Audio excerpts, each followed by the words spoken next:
Hello, Marissa Rex here with elementarySchoolCounseling.org, a place where school counselors can go to find the resources and support they need to run effective school counseling programs.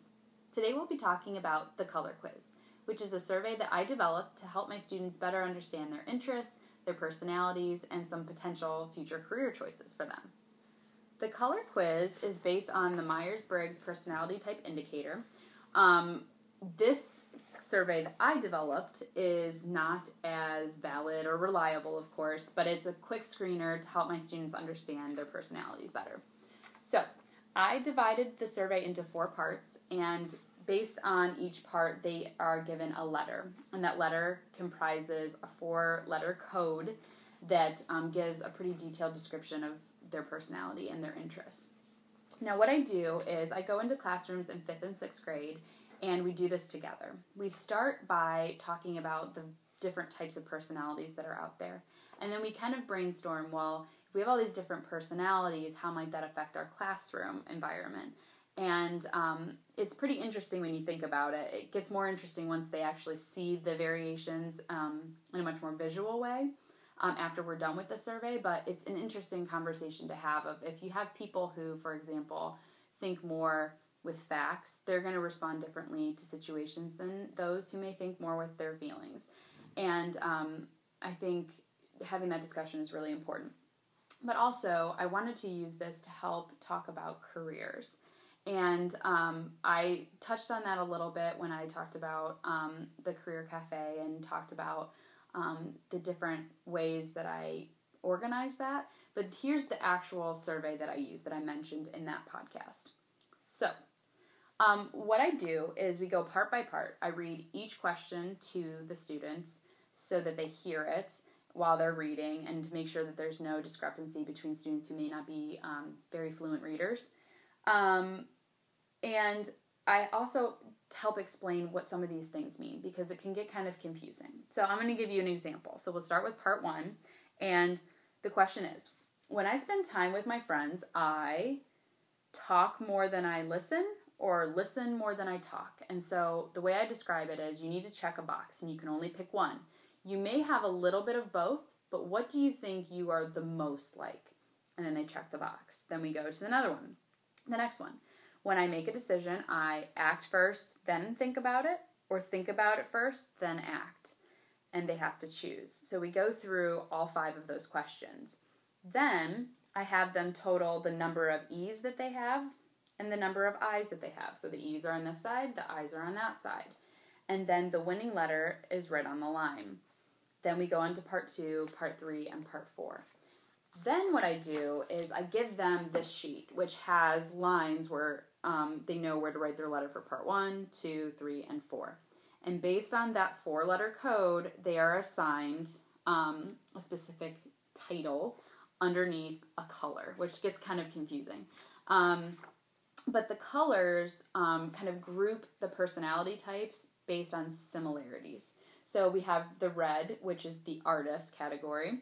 Yellow is the guardian. Blue is the inventor. And green is the healer. And each code also has a separate title. So for example, I am an INFJ, which is the counselor. And I did not create that name or cheat to get that result. I just happened to get it. And so once the students are divided up, we go back through the PowerPoint that I have, which I'll give you a link to all of this information and all of these documents. But we go back over the PowerPoint and we go color by color, and I have students raise the hand, or we divide into 4 corners of the classroom just to see the makeup of the room. Typically it's pretty evenly spaced out, but there are some times where I have a lot of one color, and I find that kind of interesting. But it makes for a really good discussion. But then once we do that, and we're kind of winding down and we've had our discussion, I pass out very specific pages for each student. And so this is a page all about their specific 4-letter code rather than talking in general terms in colors. So they get a chance to kind of read a little bit more about themselves, see if that fits. And if they don't like what they have, we kind of go through and see, and this might be more of an individual counseling basis, but we go through and think, like, where did you maybe pick a different choice, or was there a question that you maybe answered not as honestly, or maybe answered how you wish that you would be, and kind of reflect on it in that way. But it's very, very interesting, and we talk about how some of these things that are listed in the survey are more like choices. Some of the things are instinct, but they're also choices that you make. So if you want to be a different person, or you want to have a different result, well, then you can change your behavior and see what happens. And when I went over this with my principal and I was explaining, at one of our meetings what I had been doing, she was very interested and thought, well, could adults do this? This would be kind of cool. So we decided to, at a staff meeting, I did this with my teachers, and we did the basics of just explaining what everything was, and after they took the quiz, and we did a little bit of reflection. But then we took it a step further. We are having grade level team meetings, which we do every month anyway, but we're having them specifically to go over this and to have each individual read their descriptor page, and then we just kind of listen and maybe have a little bit of response to that, but then we move to, make sure every person gets to share. And then we ask questions of, well, based on this information, what do we need from others in this team? We work together so closely. What do we need from each other? What kind of support is most appropriate for your personality? Then also identifying, here are some weaknesses, here are the things that I want to work on. And it's been really interesting. We've had a few so far, and they've been really interesting conversations, and people have been really open. And it's almost humorous sometimes how closely these descriptions match people, even though this is a very brief assessment. And, I think it could be somewhat subjective.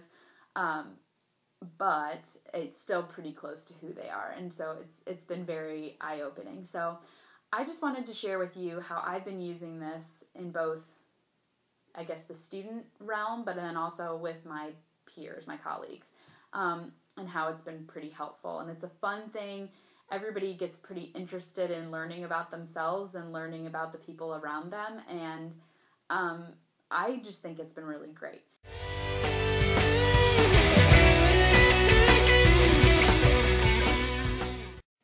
If you want to use the color quiz with your students or staff and you still have some questions, I would be happy to help in any way that I can. The best way to get a hold of me is to go to my contact page and fill out the form. If you don't hear back from me for a while, I may just be busy, but also check your spam folder, because my email might have gone into that, or it might have been just returned straight to me. I've been having some issues with that lately. So if you have a school district email account, or you have pretty aggressive filters, just be sure to check that and use an email address that you think will work best. If for some reason it's still not working, you can always contact me through Facebook, Twitter, Pinterest, YouTube, however you can, and I would be happy to help. I don't know why you're